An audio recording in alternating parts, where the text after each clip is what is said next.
Assalamualaikum warahmatullahi wabarakatuh. Perkenalkan, nama saya Tasya Aprilia dari Prodi Manajemen Dakwa semester 2 NIM 2111330012. Di sini saya akan mempresentasikan makalah kami yang berjudul Ayat dan Surat dalam Al-Quran.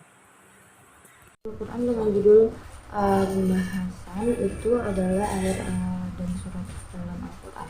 Yang pertama kita akan membahas tentang latar belakang. Al-Quran itu merupakan kitab terakhir yang diturunkan kepada Nabi Muhammad SAW melalui perantaranya malaikat Jibril sebagai petunjuk bagi seluruh umat manusia.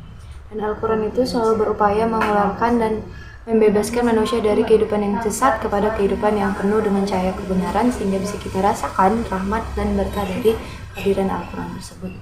Yang pertama kita akan membahas tentang pengertian ayat dan surah. Dalam pengertian ayat secara terminologis dan etimologis itu sangat jelas, karena ayat adalah mukjizat meski dengan menggabungkannya dengan yang lain. Dia juga merupakan tanda kebenaran yang membawanya, yaitu Nabi Muhammad SAW. Pengertian surat ditinjau dari sisi etimologis itu artinya manzilah atau kedudukan.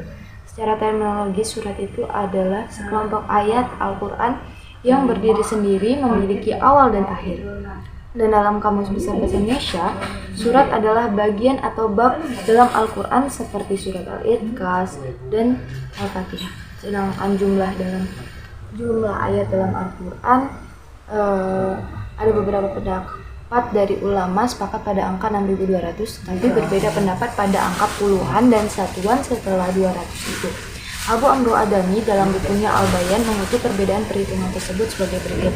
Yang pertama, menurut hitungan ulama Madinah, pertama jumlahnya 6.217 ayat. Yang kedua, menurut ulama Madinah kedua jumlahnya 6.214 ayat, dan ada juga yang mengatakan 6.210 ayat.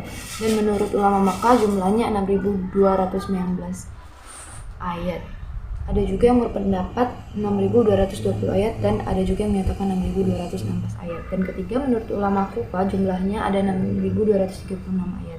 Sedangkan menurut ulama Basra jumlahnya 6.204 ayat.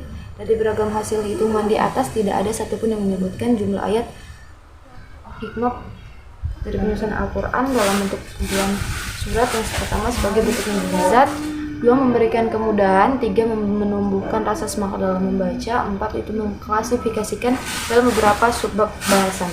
Adapun perbedaan mazhab dalam pandangan urutan surat dalam Al-Quran, semuanya tauqifi. Muhammad Ali Sabuni berpendapat bahwa berdasarkan ijma, susunan dan urutan surat adalah tauqifi dan tidak ada tempat untuk akal dan istijad dalam masalah ini.